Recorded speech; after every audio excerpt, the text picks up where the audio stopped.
ኢትዮጵያ ብዙ ክፍሎች አሏት። እንደምታዩት ኢትዮጵያ በጣም እድለኛ ሀገር ናት። እኛም ኢትዮጵያን በመሆናችን በጣም እንኮራለን። በእውነት ኢትዮጵያን ብዙ ሀብተ ነፍስ ሀብተ ስጋ አለባት። ብዙ ጸጋዎች አሏት ኢትዮጵያ ማለት ነው። ከሰሜን ሸዋ ደግሞ አሁን ያለ የቆምንበት በልበሌት ምዕራፈ ቅዱሳን ኢየሱስ ገዳም ማለት ነው።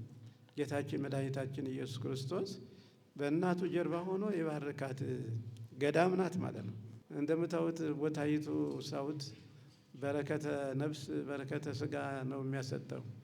ብዙ የምናያቸው እኛ የማናያቸው ቅዱሳን ከዋክብት የሚፈልቁባት ማለት ነው።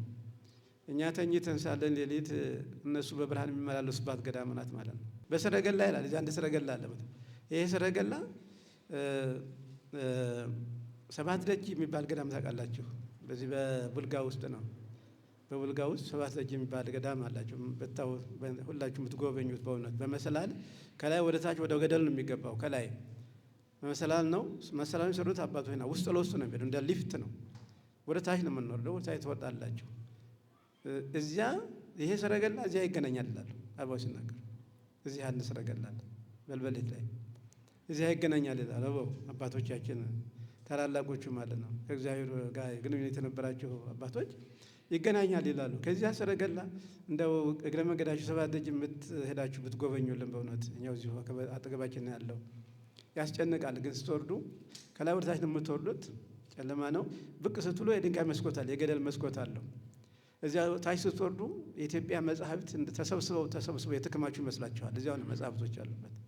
ግርም ነው የሚላቸው እና ይሄ ጌታችን አምላካችን መድኃኒታችን ኢየሱስ ክርስቶስ ያከበራት ቦታ ናት። እንደው ስታዩት አሁን ይሄን ከተናገርነው ውጪ እንዲሁ ስናየው አይምሯችን ይለወጣል። መልክዓ ምድሩ ራሱ እንዲሁ ስታዩት እንዲህ ማርካችኋል። እዚያ በረሃ ውስጥ ጨርጨር ውስጥ ማለት ነው፣ ሀሩር ውስጥ ያለ ልምላሜ ገነት ማለት ነው። ገነት ማለት ነው። ገዳማውያን እንዳልኳችሁ የጥበብ ምንጭ ናቸው፣ የበረከት ምንጭ ናቸው፣ የሰላም ምንጭ ናቸው፣ የፍቅር ምንጭ ናቸው፣ የቅርስም ምንጭ ናቸው።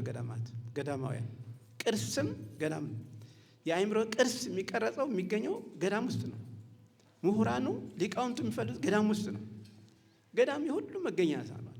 ዓለም ህሙም ናት። ህመምተኛ ሰው ፈውስ ያስፈልገዋል፣ ሐኪም ያስፈልገዋል።